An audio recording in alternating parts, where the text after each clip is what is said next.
The 49ers offseason is upon us, and Kyle Shanahan will be around for part of it.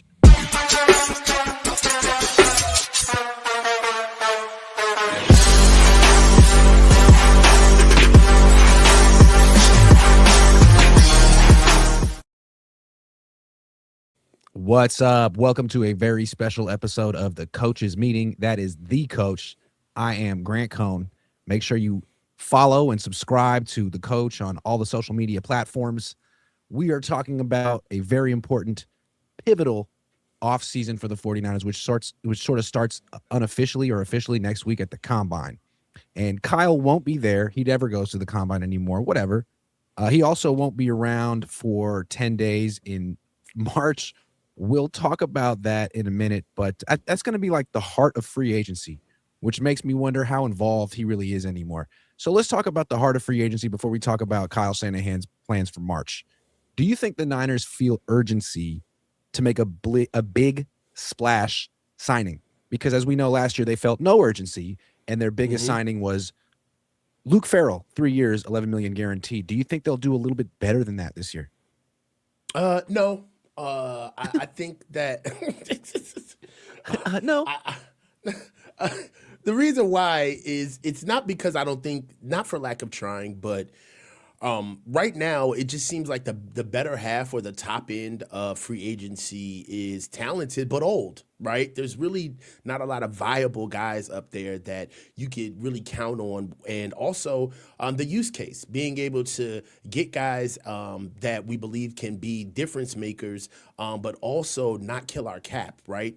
Basically, we're kind of setting ourselves up in a situation, Grant, where we're either going to get a guy where he's not going to play up to his standard and it's going to be a waste of the performance, but we have the name, or we're going to get somebody that's going to play to his standard, not necessarily what he was before, because he wouldn't have been a free agent had he been playing at his regular performance.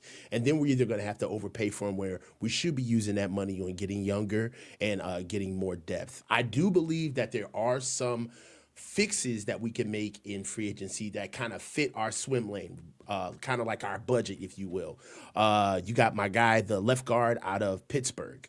That's a really big guy that I would love for the Niners to kick the tires. Samalo, yes, sorry. Samalo that would be such a great signing for the Niners. That's why they won't do it. But I believe that, one guy coming in at that left guard spot helps Trent Williams, definitely helps Jake Brendel. God help us if he actually doesn't it scare you that the Niners' first order of business this offseason was extending Nick Zakelj? Like, aren't you a little scared that they're like, boom, got that out of the way, left guard done?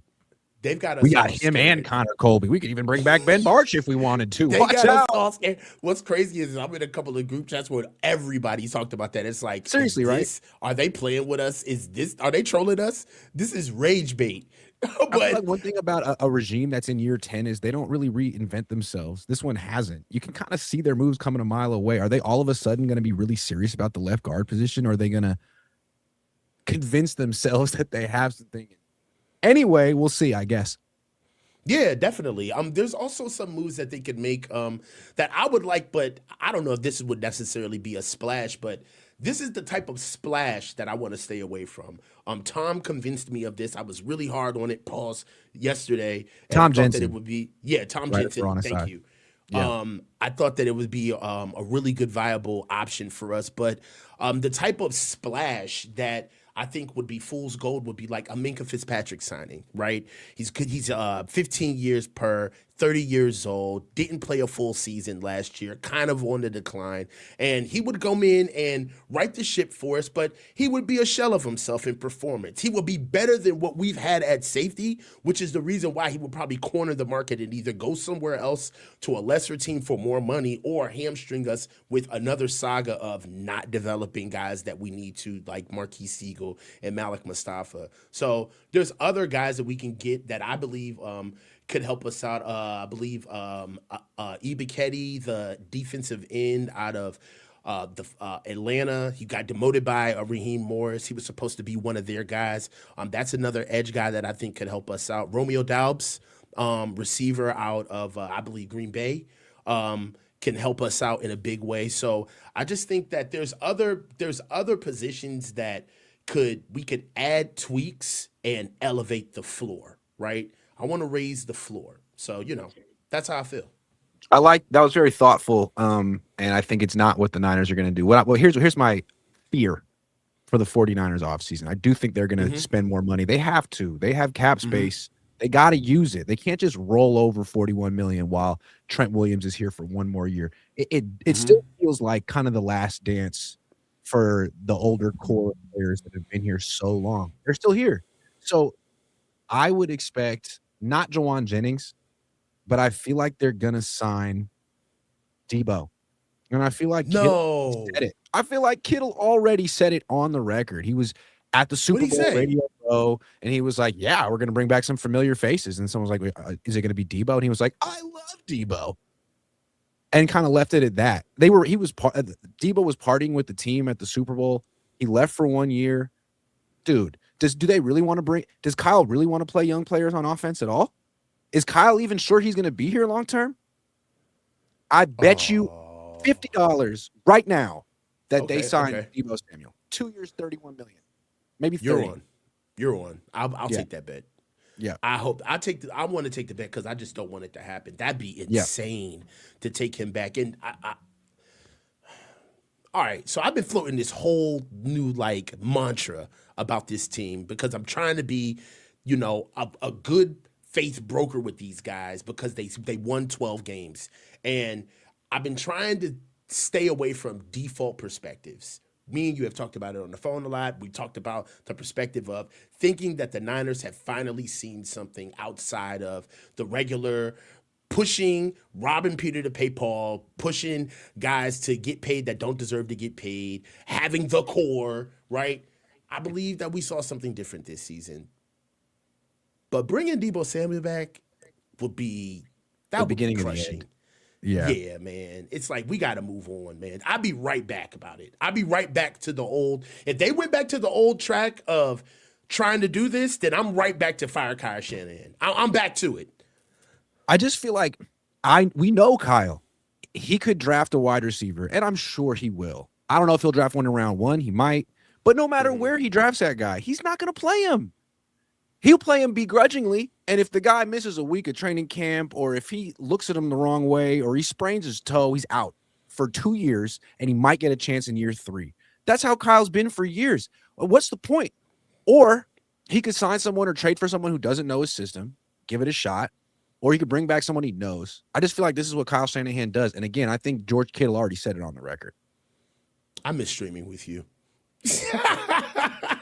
Yeah, like, all right, so if you see it that way, I do. like, Debo. so you're Get giving them ready. no, okay, so this is a real question. You're giving them no room for growth.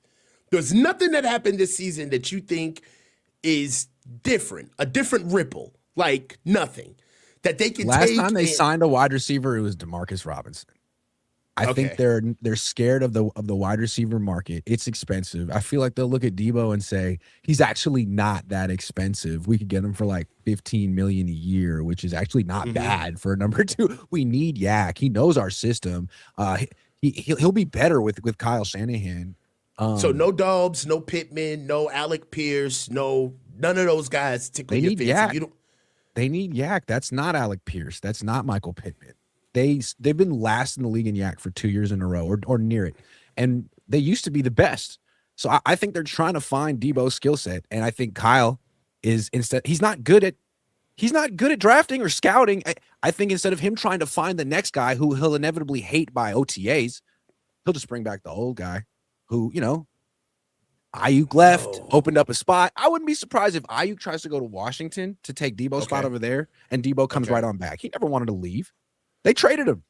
Grant, honestly, I think that is way too succinct. It's I hope I'm wrong. that would be so bland and like so predictable. Dude, I Juszczyk's would still on the almost team. be. I would be. That's true. And he came Dude, back. And he came back. came back. They let They him. cut him and brought him back. We It's the same already thing. had precedent. And not only will they bring back Debo, they will give him 11 targets week 1. No 13. way. Oh my God. There's- The whole offense will go through him like it's 2021. I'm not saying it'll be good. Dude, Just this is a sick to joke. prove the haters wrong. This is a sick joke. There's no way they would bring back Debo and feature him. It's not, Yes, they would. Hold on, wait a minute. What has Debo done with the Commanders? He did the exact same thing he did with the Niners last year. I mean, he had like, what, 600, 700 yards? What did he do? Hold on, I'm about to look right Debo now. Samuel. Yeah, Debo stats. What'd he do? Receiving, Debo Samuel. 72 catches. 72 700 catches, yards. 700 yards, 10 yards. No, he had 10 800 yards from in scrimmage, average. just like he did the year before. 6 touchdowns. He's 6 the same guy. touchdowns. He's the same. He's the same overrated, 45 over the yards hill a player. game. You freaking bum. We can't do this again. Hey, I put $50 on it, so that's how I feel. All right, yeah, we got 50 on it. There's no really nothing way to talk about. we're bringing Debo back. That Kittle already said it. George, you better That not would cost me $50. You better not cost me $50, George. All right, so wait a minute. If they bring back, this is another reason why I don't think this is realistic. Bringing back Debo, how's the rest of the receiver room supposed to feel? Dude, Ricky loves Debo Samuel. Debo was the only guy who visited Ricky at the hospital. So all right, that cool. All right, that's nice. But You could go to Debo's stuff on Instagram, and Ricky's is like liking all of his. There's friends. so They're you don't friends. think that? So just from a pure competition level, you don't think that on one side the room would feel a certain way about bringing this guy back, about how they feel about competition level, and then also you don't also believe that who Jordan Watkins, Jauan. You're talking about Jauan. He's gonna be gone. Jauan's gone. Jauan might Ayuk not is like gone. it, but Jauan will be gone, and Jauan will be making more money than Debo next year. You know what would be nasty about that too is that What? they would really try to float that like they got their ex. In Debo, Like they would, yeah, they would like float. I mean, what else would they float they'd him have at? to Where put would he Ricky play? over there. Yeah, they'd have to put Ricky over there, or they'd have to start Demarcus Robinson. Demarcus can play X. He's good. This is player. ass, bro. Stop this. We're not doing Hey, this. maybe they trade Ricky too. We're but better I than this. put $50 on it, so I don't know. I have a lot to You lose. put your money where your mouth is. I'm not Yeah, mad. Joseph Ernberg says if Debo is re-signed, it's time for a regime change. It might be time for a regime change. Joseph Ernberg says Jordan Hudson from SMU is a Debo replacement. I like Yes. Omar Cooper as a Debo replacement. We'll talk about that in a minute, though. Let's switch it up. Give me one player on the team that you think is most likely to get traded. Last year, they traded Debo. They traded Jordan Mason. Not everyone's going to stick around. Sometimes the Niners deal people. I know everyone's thinking Mac Jones. I'm not so sure that he gets traded. Who do you think is the player most likely to get dealt? I would say Jair Brown. Jair Brown, I mean, he's pretty much on his prove it year. This is it. He's been up and down. When he came on, we already know how he came onto the scene, immediately thrusted into a very good defense. Notably, one of his best games of his career was at the Super Bowl. I think Jair Brown had a phenomenal year. The last 2 years have been all over the place. I mean, there's been spurts where he's been benched, he's been sat down, and it's been like the word out on Jair at moments has been that he's regressed. I don't think that it's a mistake that the Niners went out and invested 2 more picks at safety while he was supposed to be their de facto number 1 pick back in 2022 when we drafted Jair Brown. So for me, I think that they would try to move him and get him for parts right now, especially if they don't see a path for him. The ascension of Malik Mustafa or Marquise Siegel and potentially a free agent or a rookie that may be coming in here at safety, any ascension of those guys is just an excuse to move on from Jair Brown. So I think Jair Brown is a prime candidate to get moved. I think it's a good call. I'm glad that you went to the defensive backfield because that's where I'm going to. You have a new defensive coordinator, and I always feel like the Niners DC has a big say on the construction of the defense. Like when Jair Brown was picked, I felt like that was very much a Steve Wilkes guy, and I felt like he played his best ball under Steve Wilkes. Then when they drafted Bernardo Green, that was kind of Nick Sorensen's guy, and he tried him at nickel at first, and it didn't work. And I'm going to go with Bernardo Green. Because now he's on his 3rd coordinator in 3 years, and I don't know how Raheem Morris feels about him. I know how I feel about him. I feel like they brought Raheem Morris in to get big plays. Salah was good, but he didn't have sacks and interceptions. That's exactly what Raheem Morris produced last year in Atlanta. And you need playmakers. And Renardo Green is not one. He had one pick at Florida State in 4 years, 5 years, and he has one pick in 2 years with the 49ers. No one's scared of Renardo Green. He's not that kind of a playmaker. He'll break up some passes. He's not a bad cornerback, but he's not particularly good in run support. We saw him get into it, or we saw Kyle yell at him on the sideline and him sort of turn his back and walk away. That seems like the foreshadowing of a guy who won't be here much longer. I could see the Niners trading him, and I wouldn't be surprised if I would be surprised if they spent on a cornerback. They're already spending on Lenore, but they could draft one in round 1 for the first time in like 25 years. That could be the Raheem Morris plan. Yeah, I do believe that there is a section of the season where there's going to be who's in and who's out, right? They've already started talking about bringing different shades of the 34, different packages, different archetypes of players that need to be here for them to be able to pull some things off on the defensive side of the ball. And there will be some guys that kind of get left on the cutting room floor, if you will. They're not going to make production. Renardo Green, Jair Brown are maybe candidates for those guys that just may not fit in. You may see ascension of other players that don't get as much time, like a Darrell Luter Jr. You may see him get ascended into this style of defense. So there's also that where it's all about fit as well. And if you can't fit into what you originally have been given, which is a big Renardo Green problem where he just doesn't seem to fit in the defense, then how can you transition into something else? So we'll see. Let's go to the offense now. I think there's a couple guys that are potential trade candidates on the offense. One would be Ricky Pearsall entering year 3. Let's say they bring back Deebo Samuel, they kind of play the same position. They're both kind of Z's. Neither one you really want playing X. Would they like to trade Ricky Pearsall for another guy who could play that position? Would they want to trade him for a pick? He hasn't done enough the first 2 years to take himself out of the conversation as a potential trade guy. Although trading him now would feel like selling low. So I'm not exactly sure. He's a candidate. I kind of have as of today, I feel like they'll probably hang on to him for one more year at least. What do you think?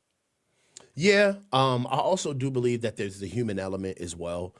Ricky had a slow start. We already know what happened with Ricky starting on. One thing that I know the organization tends to do is they stick to guys who have stories that are embedded into the locker room. Ricky is, for what it's worth, the production hasn't really had a lot of development because of injuries and off the field issues, but they really like him. As far as the development in the building, I think that he is very well liked. And I've seen that it's still a meritocracy where, one guy runs everything and it's all about merit. But we have seen the Niners lean towards or kind of grade other guys on a curve that they really like, as well as Ricky Pearsall is a first-round pick. Being able to move on from a first-round pick, somebody's at fault for that. I just think that they're going to stick to him to the bitter end. They're going to give him every chance to fail. The reason I'm not so sure about that, I know everyone likes Ricky Pearsall. I like Ricky Pearsall. Ricky Pearsall is a really good guy who has an incredible story. He's very well liked. Oh, no question. But this is a football team, and Trey Lance was well liked. What my point is, there's a particular culture on this team. And the culture is when you get hurt, you come back as fat. You set a Guinness World Record for your comeback. Fred Warner was going to come back faster than any doctor thought he could. George Kittle is insisting that he'll be back for week 1, and we're going to talk about that in a little bit. Ricky had a PCL injury, which is very debilitating, but it was unclear what was going on. They didn't put him on IR. He was not practicing. He was shooting jumpers in the locker room. I'm not saying he was a malingerer, but the optics were that he wasn't doing everything in his power to come back ahead of schedule. And I wonder how the locker room feels about him, considering that's sort of something that they all do. You see what I'm saying? Yeah, I understand. I mean, and you're right. At the end of the day, it is like, a we business. love you, but are you really a football player like us? That's true. And that's the common denominator with a lot of the guys who are well liked in the organization is that they're bought into football. 5 broken ribs and this and that. They're bought in. Yeah. George Kittle is very well liked, but he is bought in. Christian McCaffrey, he gets every contingency given to him, but he's bought in. Same with Fred. So I get that. There is that one box that you have to check in order to get that type of love in the building. He's And supposed to be really, a starter. If he's going to sit out for another half a season, like they can't do that a third year. but this is why we said all of this when we drafted him. Did we not? Yep. Did we not? He's too old for a rookie, right? Not old as a player, but he's by the time you want to do anything with him, right? What are we going to do with him on his production rate? Not necessarily an overpowering guy. Not the fastest, but he's fast enough. Runs perfect routes, but he's not really physical. You're going to have to really put a plan out for him. And now the guy can't stay healthy. I don't know, Grant. They may have to eat this one.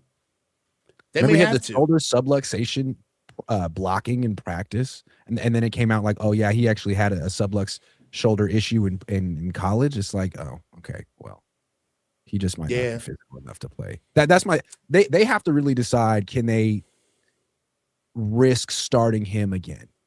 Because he kind of derailed it. If he was good, they might have beaten the Seahawks in the playoffs. I mean, they beat him when they beat the Seahawks week 1. He was one of their 5 most important players in the game. Yeah, that's what I'm trying to say. He was better than JSN that week. I just want him to find your why. I need you to find your tenacity. If you're going to be like even Kendrick Bourne, some people may say that Kendrick Bourne is annoying or distant. No. Kendrick Bourne has his intent. He knows who he is on the field. And through that, he gets the job done. All I want Ricky to do is, dude, find your voice. Find out what you do well and be aggressive at it. That's my biggest problem with him, is that I just don't even like saying that he's not a tough player should not be a jab at you. That's the argument within of itself, right? You should be able to say that about any NFL football player, and that's just, hey, well, I got to get tougher. Ricky needs to get tougher. All right, he needs to play with more tenacity, and on top of it, you need to start playing injured. It's the truth, bro. Like, and some of these things, then you're not really a starter. There you go. Yeah. I mean, because the truth is that I know it sounds, so bad and like barbaric where it's like coach saying that he needs to play injured. No, everybody plays injured. They all do. Yeah. So I'm sure Ricky can have a 10-year career. Dante Pettis is still in the NFL. But we're talking about whether you can be the guy who gets 100 targets and start 17 games. That's what they drafted. Yeah, we're talking about you being the guy, not. That's why they took him in round 1. That's why people objected to the pick. It's like, can he really be that guy? And you haven't proven it. You've had moments. You look like you could be a hell of a number 2, but they need you to be Brandon Ayuk. Can you do that?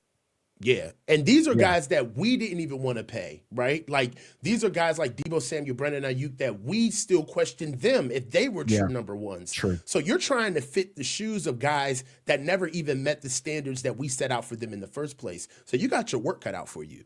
And then there's one more guy who some people might say is the most likely 49er to get traded this offseason, Mac Jones. Real quick, we're going to get into this a lot next, but real quick, do you think they trade Mac Jones? No. I'll talk about it. Why do you think the 49ers won't trade Mac Jones this offseason? He's too much of an asset.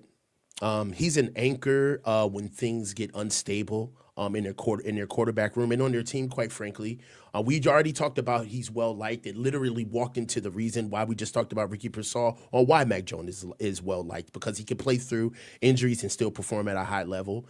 You're also going to need to be able to wait for the panic moment of the season of next year, which we already know is going to happen, the panic window of figuring out what teams truly need a quarterback and being able to strike while the iron is hot and get more picks to have more bodies on the team. I just don't think moving on from Mac Jones this early is really going to do much for you. I believe that we should hold on to him. And then also, we don't understand what's going on with Brock Purdy. Now, the question is, ask yourself as a fan, as an observer of the Niners, did Brock Purdy's 8-game performance make you feel as though there are no questions about him being our franchise quarterback? Right? Now, if you can answer that question good and say, okay, then this conversation about Mac Jones really doesn't matter because we have our guy. If you're still iffy on whether or not Brock is our guy at $52 million a year, then hell no, we don't want to let go of Mac Jones, right? And you may see that there may be shades of how the organization may be leaning towards that as well by holding on to him. Also, the relationship between Kyle and Mac Jones is something that I think really helps him. So yeah, I think they're going to hold on to him. He's an asset. The Niners are not hasty. They're going to hold on to him. I keep going back and forth on this one. I would want to hold on to him, but I just don't know where Kyle's coming from. Is he planning for the future or not? He doesn't have an extension. He's got 2 years left on his deal. Every time he's gotten to this point, he's had an extension already. So he might be wondering, what's the point? I mean, they're rebuilding the defense. They're trying to make the defense young, but maybe they're just trying to make the defense cheap because they've spent so much on his offense. He's not really making any effort to build a new offense. I put $50 down that they're bringing back Deebo Samuel. We'll see if they do. I don't know. I feel like keeping Mac Jones would be keeping options open for the future. If Brock doesn't work out, we can pivot to Mac. But then I kind of feel like if Brock doesn't work out, Kyle's cooked. I almost feel like Kyle and John have said this on the record last year when they were talking about extending Brock Purdy. They sort of said like, well, Brock's going to be the last quarterback we have. Both of them said that. Each of them said that. Maybe they were told that. Like, this is it, man. You got it wrong with Jimmy. You got it wrong with Trey. You lucked out with Brock. You're not getting another chance. So make it work. I could see them trading Mac for something now that they can use now to keep themselves employed, and then signing someone like Kirk Cousins to be the, safety blanket in case Brock gets hurt. That's the other side of it. I was going to say that, it's not necessarily Mac Jones, the player, but it's what Mac Jones represents, which is a backup plan, something to fall onto. And that kind of soothes some of the and not just for now, but for the future. Yeah. Soothes. Kirk doesn't give you that. Yeah. So I do believe that Mac Jones, I think they're going to hold on to him, Grant. Moving on from him right now I think moving on from Mac Jones early would put a lot of faith and say a lot about how they feel about Brock. Because 9 times out of 10, whatever you're pushing to get from Mac Jones, it's to help Brock. It's going to be on the offensive side of the ball. We've done a lot on defense, so I think it's their turn to start bringing some guys back. So, yeah, I think we still keep him. What did Mac play, like 7 games? Those 7 games, the way the offense was so free-flowing, Mac was averaging like 45 attempts for like 3 games straight, bro. Mac Jones is a weapon. They'd be foolish to just give him up for nothing. So I think they're going to hold on to him. I want to bring up a point. We've got a great quarterback room. Yeah, I want to say this. So we just assume that the Yorks are like all in with Brock Purdy, that he's their guy. I wonder, they like him for now, but they structured the contract in a certain way that they could get out of it. It's backloaded, and there are no guarantees after 2027. And the thing about the way they structured his contract is that on April 1st, 2027, his 2028 money will be fully guaranteed. His salary in 2028 will be fully guaranteed, and that's $55 million. So the Yorks and Parag have to decide if they want to spend that much money. They haven't crossed that bridge yet, but in about a year, they'll have to decide whether they want to spend $55 million on Brock Purdy in 2028. So if he has another year this year, like last year, where he's in and out or he misses 8 games, maybe the Yorks say, you know what? This is not a good investment. We're not spending $55 million a year on the little quarterback who gets hurt a lot. Sorry. We're going to cut him or trade him and pivot to Mac Jones. Yeah, that's exactly why. I mean, that's another option. This is a big year for Brock. This is a big year for Brock. Yeah, that's why I'm holding on to Mac Jones, because this is why we loved the deal, right? Yep. Remember all of the buildup on Brock's deal? Were we going to get fleeced? Dude, it came out the perfect win-win. Also, another thing about Brock's deal is that he knows that they owe him the money up front, but look, we don't owe you a legacy of trying to figure out if you're our guy or not. Brock has been paid handsomely, but the deal it's really essentially a 3-year deal, because there's no way that they're paying him $57 million in 2028. It ain't happening, right? So his cap number next year is 24.3. He'll bump up to 30.8 in 27. And if they've also got to make a decision on Mac, because Mac's deal will be up within that time as well. That's what I'm saying. That's why I feel like this year is so big. Yes, I mean, if he's on the roster April 1st, 2027, they have to pay him $55 million in 2028. So they have to make a decision. Are they cool doing that? The Niners they're have been not. a little reticent to give out that kind of cash. They often find ways to get out of it at the very last minute. So it's something they structured the contract this way for a reason. He hasn't been that great the last couple of years. There's been excuses, but if he can't stay healthy, if he can't even put up Sam Darnold numbers or take the team as far as Sam Darnold's taken Seattle, they might say, you know what, maybe we should stop paying so much for a quarterback and build this team a different way. You know what's crazy, Grant? All of Brock Purdy's backups have been starting caliber quarterbacks. It's just funny how he's the guy, but all of his backups until 2024 when they won 6 games. Yeah. Yes. Only time, like, even if they move on from Mac, they're gonna bring in Kirk. It's like they don't want a true backup. They want somebody with starting caliber experience that can come in and pick up the team where they left off. What does that say about Brock? Almost like they expect it. What does that say about Brock? And Like that's why I'm bringing this up. Yep. Yeah. Yeah. So like we said, so it's really not about Mac Jones, it's what he represents. And what he represents is that the Niners will always have a de facto quarterback behind Brock Purdy that they know and are willing to play. Even when Sam Darnold was here, I remember you were saying, it's like, yo, Kyle's itching to play Sam Darnold. He's itching to play him. So I don't know, man. Well, I think that we're going to talk about Kyle in a minute and what his motivations are this offseason, but I feel like his stock was really low after 2024. The 6-win season with Brock Purdy playing most of the time. I think a lot of people thought that Brock sort of saved Kyle's job. That was the narrative, right? Brock saved Kyle's job.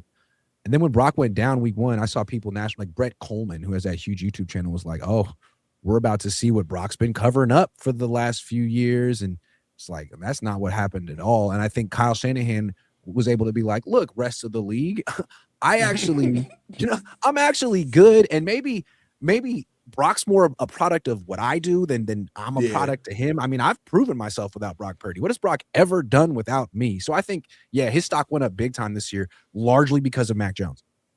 Largely because of Mac Jones. And Robert Saleh. And Brant Boyer. And Eddie freaking Pinero. That guy did not get enough credit. He does not. He better be on the team this year. You know why? Because Eddie Pinero covers the dead body of a decision in drafting Jake Moody in the 3rd round. That's what Eddie Pinero does. He's the Brock Purdy of kickers. Yes, he is. They're so lucky for him. God. Caleb Williams says, how would you feel if we traded for A.J. Brown and have Debo? Oh. We'd have a fire reality TV show. That would work better. They would at least fit together. And, of course, it would give Kyle an offense that's like everyone's over 30 except for the quarterback, which is probably his dream. So I actually could see that happening. And I know the Eagles want to get cheaper at wide receiver. Maybe they would trade A.J. Brown for Ricky Pearsall in a pick. I don't know what they think of Ricky Pearsall, but that would work. I love A.J. Brown. I think he's a great player. I don't want Debo back, but I don't think A.J. Brown. It seems expensive. Yeah. It seems expensive. It seems expensive. It is expensive. It is expensive. Good question. Choopy Wowie says Lombardi dudes always throwing shade at Cone. Well, I'm throwing it right back. All right, let's talk about it. Kyle Shanahan, man, he is going to Saudi Arabia. The game is like March 21st. It's a 5-on-5 flag football tournament. I guess they feel like this is a rising sport because it's going to be in the Olympics. Tom Brady's playing in the game. Christian McCaffrey's playing in the game. And Kyle Shanahan, Sean Payton, Pete Carroll are 3 of the coaches. What do you make of this? I mean, he's going to be gone for, I believe, 10 days, like right during free agency, right before the draft. It's not exactly, it doesn't seem like he's putting the 49ers first right now. And it's a very strange time to do this. Yeah, I mean, it's priorities on display. That's the title that I named this. That's the title that I named this show. What I see about it is it's just bad form. The optics are horrible. You've got you've got a team that really needs one thing and one thing only is we need to get younger. We've got to be able to be the first guy in the room. Now I get it. I know that people say that the combine is a dog and pony show. It's the underwear Olympics. Not a lot gets done. There's a lot of ceremonial stuff that happens that is just really theatrical for the fans. I understand that. One thing that also happens during the combine as a coach is that you get a chance to get a leg up on free agency. You start to figure out what's going on with different coaching staffs and understand what guys are at play. What certain players are ready to be moved, what certain guys you need to stay away from. It really is kind of like the first opening breath of fresh air for the new season, and it gets you down into brass tacks on a brass tacks on a granular level. Now, the reason why I bring that up is because there have been so many instances in the past where Kyle Shanahan was the last to find out everything. He didn't know that Matt Stafford was on the move. He found out about Danny Gray at a bar in Cabo. Like all Sonny of this. Dykes taught him.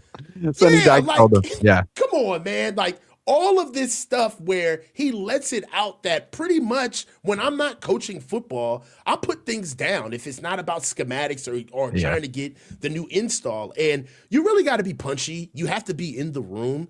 And, I didn't expect him to go. So let's not sit here and this is not the first time that Kyle has missed the combine. He's actually made a routine of it to miss the combine, which I don't like. But this had to be brought up because it's like you thought that you was going to go to Riyadh and get Arab money and nobody was going to say anything about it, my G? Like, you think that you could just go getting Arab money. Come on, man. It took me so much not to play a sound effects. Yes. So, I mean, look, and then the whole political side of it is just like, come on, man. The double-edged sword, like the hypocrisy is like, how could you do that, but then stand on the sideline and put your hand over your heart and support the troops? Yeah. And come on, man. And here's my take on it. I think it's funny. I lump it in the same category as him going on the pregame show for the Super Bowl, and I would put that category as self-promotion. Yeah, he is promoting himself, which is weird because he never did any of that since he's been with the 49ers. He's always act like he has a lifetime contract with the Niners. He doesn't have to comb his hair. He doesn't have to put on a suit. He could look like whatever. He could say whatever. He doesn't have to charm anyone. He could act like freaking Bill Belichick. He could be above it all. I'm above everything. And now all of a sudden, man, he was on NBC with a fresh cut and a fresh suit. Game. Yeah. And he was on top of his diction and he was self-deprecating. He was rehearsed. Not his diction. Like it seemed like he had a PR guy or he practiced that. That was great. And then all of a sudden now he's going to be on Fox in March with some non-49ers stuff. It just seems like he's kind of telling the whole rest of the league, like, hey, don't forget about me. I am the superstar coach, and I'm open for business. And if I'm somehow a free agent in a year or two, I'm the guy.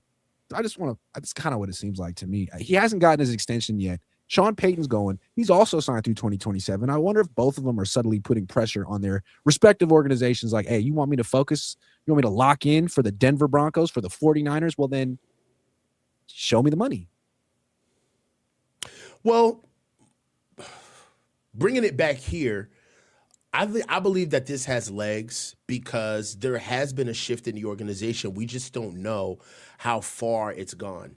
And we also don't know who's pulling the strings. Was it Jed who decided to have Parag Marate brought back into the organization from a fiscal perspective? Or was it Dr. York? Right. And if it was Dr. York, then that means that there are decisions being made wholesale that Jed nor Kyle have control over. Right.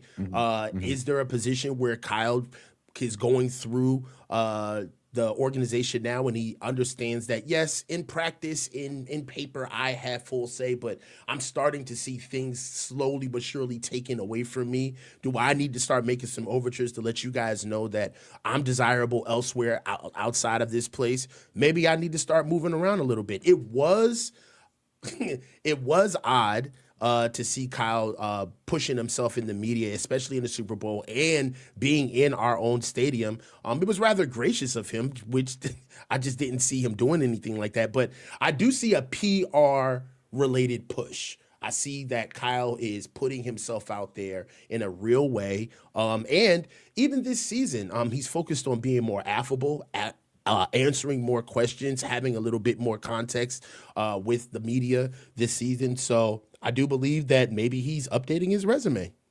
Nothing wrong with that. Yeah. Makes you wonder why. I mean, maybe he's just gearing up for an extension with the 49ers. Maybe he's trying to make himself as maybe he felt that after 2024 that the Niners were going to lowball him. Maybe they did lowball him. Maybe they offered him an extension and it was awful. Maybe he's trying to renegotiate, but it does seem like he's definitely trying to pump up his value, and maybe he should just.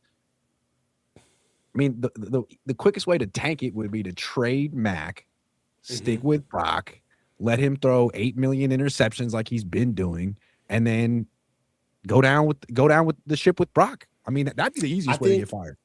I also think that I think that if Kyle is trying to shape a narrative, it's because he's trying to push against a narrative. And we're starting to see that Seattle won a Super Bowl. Sean McVay, they were close again, and they've won a Super Bowl. It's starting to, he's not the wonder kid anymore. He's not the young guy on the cutting edge of things. Ben Johnson is gone and turned around Chicago. People are kind of moving on without him. So right now, Kyle needs to kind of reinvent himself because he can't wear the Yeezys anymore. It just looks weird now. He's older. So he needs to figure out what's his new voice in the NFL. And if he has to do that sans the 49ers, then that's his prerogative. And I feel like going on the pregame show and going in this flag football tournament is maybe him trying to look cool again, trying to look young again, or trying to, I don't know. But it is something, it is interesting. And for those of you who have been sort of campaigning for Kyle Shanahan to leave or the Niners to move on, this feels like such a critical year. It feels like it could be the last year for Lynch, the last year for Kyle, the last year for Brock. I mean, I don't think anyone's safe necessarily. They have not built anything for the future. They are holding on to the past for dear freaking life. And if it all falls apart in spectacular fashion this year, they could hit a hard reset. Hard reset. That's what I think. Dr. Rockman says, terrible argumentation. Would any team want a backup who's capable of starting and winning games? So why is it on an indictment on the quarterback if every team would do it? KC, Baltimore, Cincinnati could have used Matt. Come on. Well, I just think that it's not necessarily getting guys that have starting caliber experience behind Brock, but it's getting guys who they want to play. Like, Sam Darnold is not a backup, right? He came from a starting situation. Mac Jones is not a backup. He came from a starting situation. If it was Kirk Cousins coming in, the same thing. So what we're trying to say is that why are you bringing in guys that are literally one injury and a couple of good games away from a quarterback controversy to your quarterback who's supposed to be a franchise guy? Why does it and why are starting quarterbacks so eager to be Brock's backup? Yeah. Because they know he's probably not going to play the full season. And when he goes down, they're going to look probably just as good. And they're going to get signed somewhere else. They want to play in this offense. And they want to be compared to Brock. Look, I'm in the same system. I'm bigger than Brock. I throw it further than Brock. Like, come on, man. Really compare us. Because everyone thinks he's he was fourth in the MVP voting. Oh my God. But like, I haven't played for Kyle Shanahan yet. I haven't been in this system yet. Nick Mullins put up numbers in this system. So like, let me see what I can do. Yeah. That's the real narrative. Too Much Sauce 33 says, is Kyle a blue-collar guy or a white-collar guy? His in-season pressers were always rough around the edges, blue-collar, then polished on the NBC Super Bowl pregame. Now, Riyadh, white-collar. What is he? Are you kidding? His dad was a NFL coach, blue-collar. He's been a millionaire all his life. His whole life. Jim Harbaugh was the son of like a college coach, and they would shuttle around the country, and they did live kind of a blue-collar life, probably for a while, probably not in high school, but for a while, I think he probably did. Kyle? No. Kyle's been the guy who's like all of his friends be like, hey, can we come over to your house? Hey, can we come over to your house today? Hey, Kyle, what's up? Can we come over? Kyle's got the good Can we TV play with the the pool. PlayStation today? Oh no, let's play the Xbox today. Can we play both the Come Xbox? on, bro. What about you have your go-karts? Are they ready? Are they good? Are they gassed up? Can we play with your unicorn in the back car? Can we play with your dragon? He was the rich friend. The rich friend. I'm saying. You probably had other rich friends. Did you have rich friends growing up? I had rich friends growing up. I liked them all. Nah. Well, I went to We a would always private hang out at school. their house. All my rich friends came when I went to military school. All of them dudes were rich. Rich kids don't like their kids. They ship them off. We freaking tried with you, man. Get the hell out of here. All right, let me ask you this. Have you been, well, the combine starts next week. I'm starting to get into the players and the draft. What player, or let's start with this before we get into a player, what position do you think the 49ers will draft with their first round pick? Defensive tackle. I think they are going to go with their stop the run. It helps them in so many different ways. It actually helps them not have to get the best pass rush. It allows them to kind of have a pass rush by committee when you have really good interior guys. The biggest problem with quarterbacks with being able to get a pass rush to get home is that we can't deflate the pocket from inside. Also, we need to protect one of our biggest assets in the defense, which is Fred Warner. Getting him some more D tackles, helping out what we already have in Alfred Collins and CJ West is really going to help us. Also, what we've been strapped to with our mediocre run defense has been weak interior D tackles. Like, I love them, but it's time to move on from Jordan Elliott. I don't want to do Malik Collins anymore, right? What really started hurting us is when we whiffed on Javon Hargraves. We've got to go get interior tackles, and I think that's going to help us. So I like Peter Woods. I think that he's a hell of a guy to get out of Clemson. I would love for them to pick him up at 27. I look at it as the Niners drafted 2 D tackles with their first 2 picks last year. I look at Michael Williams as a D tackle. I don't think he's an edge rusher. He might be an edge setter, but I don't like playing guys on the edge if they're not pass rush threats in that position, even on first down. So I'm curious to see what Raheem Morris, if he plays 5-man fronts, is Michael Williams going to be playing the edge at all? So they're either going to go wide receiver, but since I'm so certain they're going to take Deebo Samuel back, I wouldn't be surprised if they went defensive backfield. They could go linebacker. They could get like a Dre Greenlaw replacement because they never really replaced him. But Raheem Morris is a DB guy, and Renardo Green's not his guy. Jair Brown's not his guy. If he wanted to get the top corner available or the top safety available, I don't think the Niners would have a problem with that because, again, Kyle doesn't really want to play any rookies anyway, and they got to be as cheap as possible on defense. And they didn't really address – They got Upton Stout last year, and Marquise Siegel didn't really do much. Well, I tend to agree with you from a defensive back standpoint. I am completely in love with Caleb Downs out of Ohio State. Everyone is. He's great. Yeah, I think if they landed Caleb Downs and for some reason had to move heaven and earth to get up to a top 10 pick and really get a splash and go get him, I wouldn't mind getting Caleb Downs right outside of the top 10. I think that he is a difference maker, plug and play guy. You almost take another type player in your defensive backfield that you go like Nick Bosa, Fred Warner, Caleb Downs. A willing tackler, fast enough. I just think that he's automatically. I mean, it would be the miss. It would help us for the miss on Derwin James when we went with Mike McGlinchey. That would be what Caleb Downs would mean. I really like the wide receiver from Indiana, Omar Cooper Jr. Like, if you watch that team, He's a dog. He was their Debo. The way they would give him the ball and use him, that's exactly what the Niners need. They do need a yak guy. They have to figure out why they became the worst yak team in the league, and that's personnel. It's Ricky's not a yak guy. Christian isn't really anymore. Jauan never was. It was Debo and it was prime Kittle. I don't know that Kittle's going to be that guy anymore. So you have to bring that skill set back in, especially to beat the Seahawks, because they're not going to let you get the ball down the field. They're not. I mean, I guess Ricky did it once, but he's not going to make a living on it against that secondary. So especially if Reek Willen isn't back next year, which doesn't seem like he will be. I like Casey Concepcion out of I like Texas him too. A&M. Those are the two guys. I like him as well. Now, there's a couple of guys that I like. I love Zachariah Branch out of UGA. I think he could be a huge get for us. There's a lot. There's another guy out of SMU. I think there's another guy that's kind of like a Debo clone receiver that's pretty good as well. I believe his name is, what do we got here? Jordan Hudson. That's why bringing back Debo, you are so going to lose this bet. Like, bringing back I hope Debo. I will. I hope I do, man. I want to be wrong.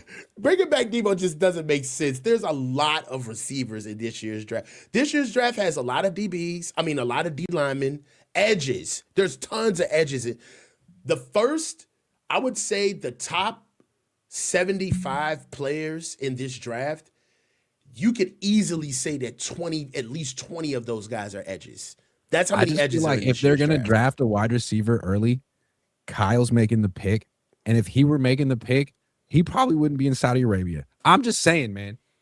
Yeah. It's so easy to be like, cool, we'll just sign Debo and I'm going to be out for 10 days and I'll be back. But we know Debo and I don't have to teach him anything. Dog, come on, man. Listen, I don't think that Kyle's that lazy. Like, from your perspective, you think that Kyle is not even that lazy, but just that cocky, like that arrogant, where it's just like that, like not bringing back Debo, not bringing him back, Grant. That's ridiculous. He brought back Juszczyk. Well, he really wasn't gone. They just kind of kicked him out and, shuffled up his locker, brought him back in. They didn't really kick him out. He didn't really go anywhere. Do you think they unpacked his whole locker for a day? No. All right, look, Just one more guy. George man. Kittle insists that he'll be back for week 1. Do you buy it? No, sir. No way, no how. And it's like, even if you're back, it's like, we'll get back George Kittle, but will we even get back George Kittle at week 1? Like, so there's like that hurdle where this is what is going to suck, even if this is like a real thing. We're going to have to listen to all of these interviews for the next 4 months about how George is way ahead of schedule and he's really pushing back to get to week 1, as if that's really going to matter with us being a competitive team, with having him fresh off of that injury and expecting him to just immediately be an asset for us. I think George should take his time. I do want him to come back or at his own pace. Coming back at week 1 doesn't really prove anything. Also, if you're talking about receivers in the first round, could I interest you in a receiving tight end in Kenyon Sadiq? Yeah. I wouldn't be mad if the Niners picked up Kenyon Sadiq in the first round. You know who would be mad if the Niners picked up Kenyon Sadiq? George Kittle. Yeah, which is why they won't do it. I know this team. They're not drafting Kenyon Sadiq. I'm telling you right freaking now, because he wouldn't like it. Yo, get out my face, bro. Get out my Claire face. Kittle might not like it. Claire Kittle would veto it. Get out my face, bro. Dog, Kenyon Sadiq would be a hell of a pick, man. I really think, we could let George pace his way back. For what it's worth, we really haven't developed a tight end outside of George Kittle in like 8 years. No, it hasn't. So I like it. Here's the thing. So Michael Crabtree tore his Achilles in OTAs in 2013 and made it back that season. He played about 6 months later. He wasn't great, and then he ended up producing a little bit in the playoffs, and then that was the year that Kaepernick threw the final ball to him, and it got tipped Sherman tipped it to Malcolm Smith for the end. So it can be done, but he rushed back to make it for the playoffs, and he wasn't that great. What's the point in rushing back for Australia week 1? Probably shouldn't play in that game. I'll be freaking shocked. I'll be freaking shocked if he doesn't start the season on PUP. I would think he'd miss the first 4 games at least. And as long as he's back for, after the bye week, you could probably make a run. And you should be able to win without him. What's going to be whack is the Niners trying to gaslight us into thinking that Luke Farrell is the real option just because they paid him. At no point did Kyle Shanahan try to establish Luke Farrell. That's what makes me wonder if he's still involved in player acquisition, man. when they got him, I'm like, damn, Kyle must see something. They never used him. And then when Kittle went down, it was the Jake Tonja show. So I don't get it. Yeah, I mean, I don't see Kyle not doing anything when it's time for him to move on.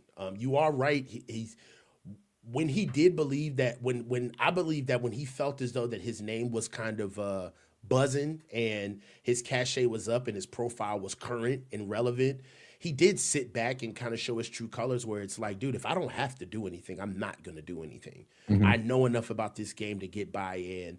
I know my situation is ironclad.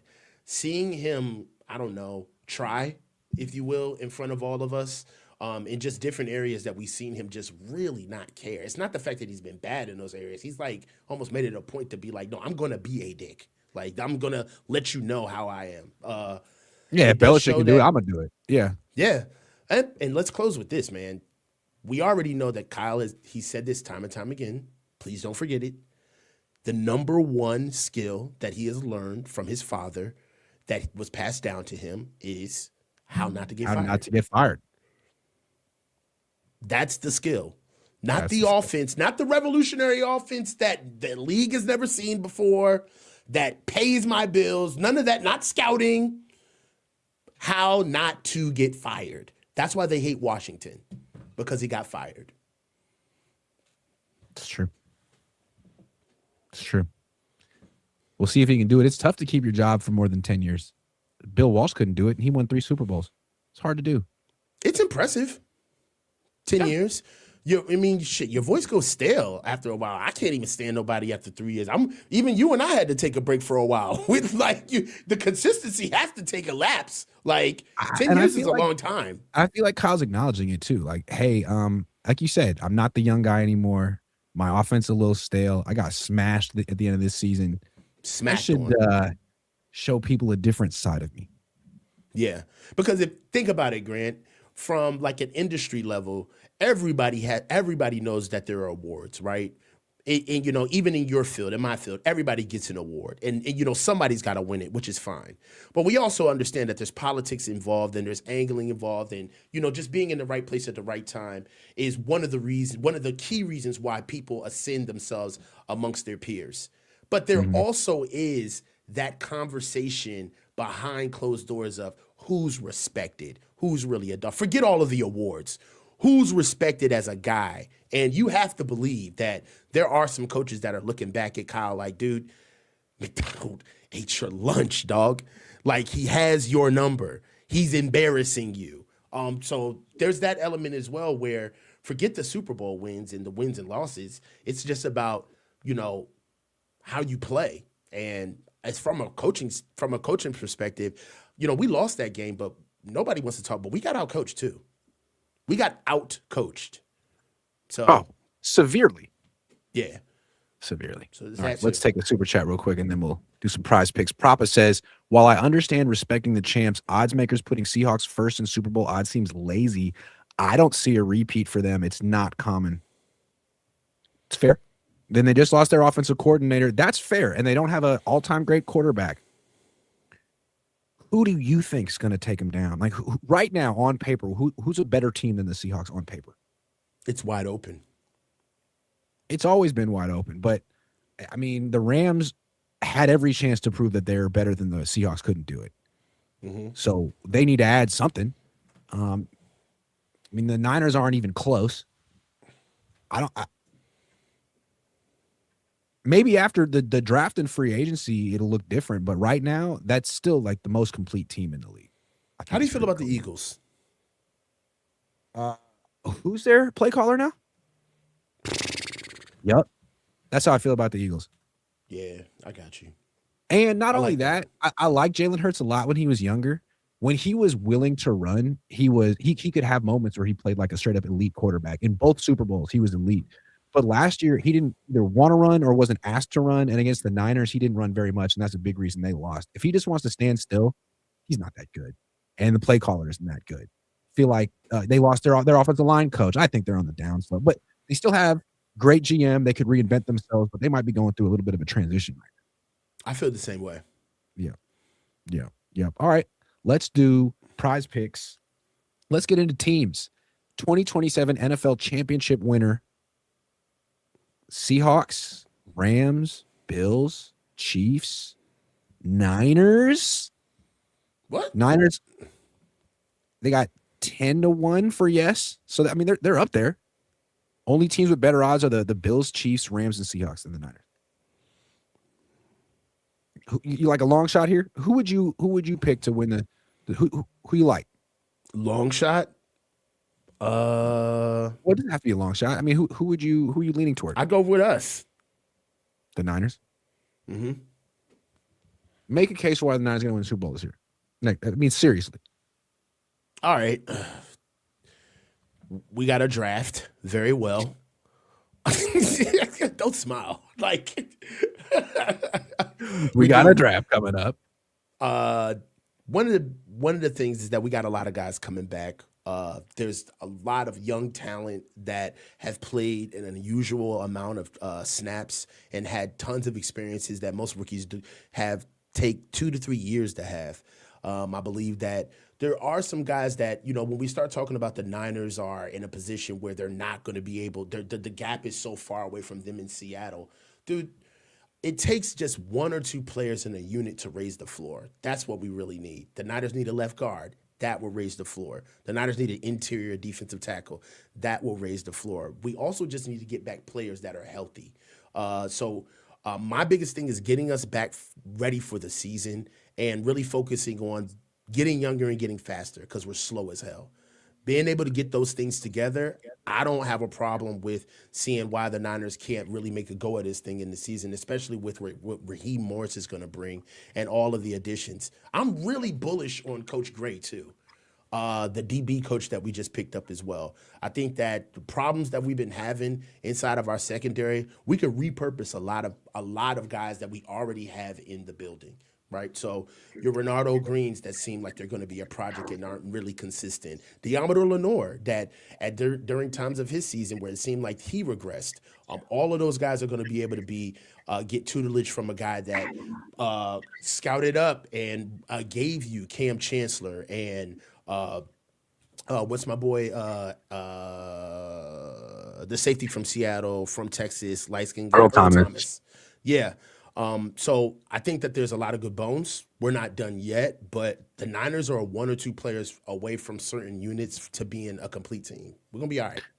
All right, so Coach is officially picking the 49ers to win the Super Bowl next year, and I'm taking the $50 that he's going to owe me when the Niners sign Deebo Samuel, putting it down here, and I win $500 that he puts down. These aren't even my $50. These are you ain't gonna give me. You're not gonna split. So if we win the Super Bowl, so if we win the Super Bowl, can you take your 50 out the bread you win?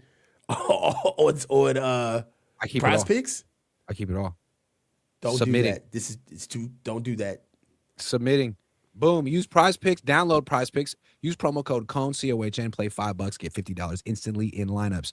The other team that I think is interesting is like a dark horse, Baltimore, simply because they got rid of the most overrated coach in the NFL, John Harbaugh. You think he's overrated? Oh my God. Yes, I do. He did a great job in 2012 beating his brother in the Super Bowl, but dude, you did nothing for years with Lamar Jackson. You contribute nothing. What you're known for is giving away. He's worse than Kyle, dude. He cannot keep a freaking lead in the second half. Now they have a really good defensive coach, and I feel like this is like Jesse Minter is kind of like Mike McDonald Jr.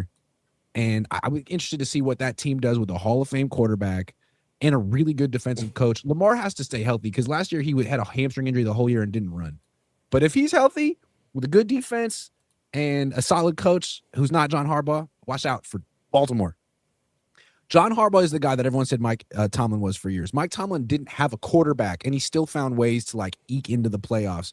What the hell was John Harbaugh's excuse? What do you do, John? Now you coach the Giants. Good luck. They're going to suck. Sponsored by Prize Picks. All right, everyone. Propa says, Coach, you think Collins and West can become elite? Collins. I got to see something from West. He hasn't played enough. if they move to a 5-man front, I wouldn't be surprised if Collins and Michael are the D tackles with West as the nose tackle, both on the edge, and I don't know who the other edge would be. Someone they draft. We'll see. Putting CJ at the edge, putting CJ at the shade would really help him. Would work. Yeah. And I think putting Michael at 5 tech would help him too. But we'll see. We'll see. See what he does when he comes back from his ACL. Coach, great stuff. Make sure you subscribe to the Coach's YouTube channel. I bet you already do, but if you don't, make sure you do. Go over there right now. And thanks for watching, Coach. Great stuff as always. Always. Thanks, man.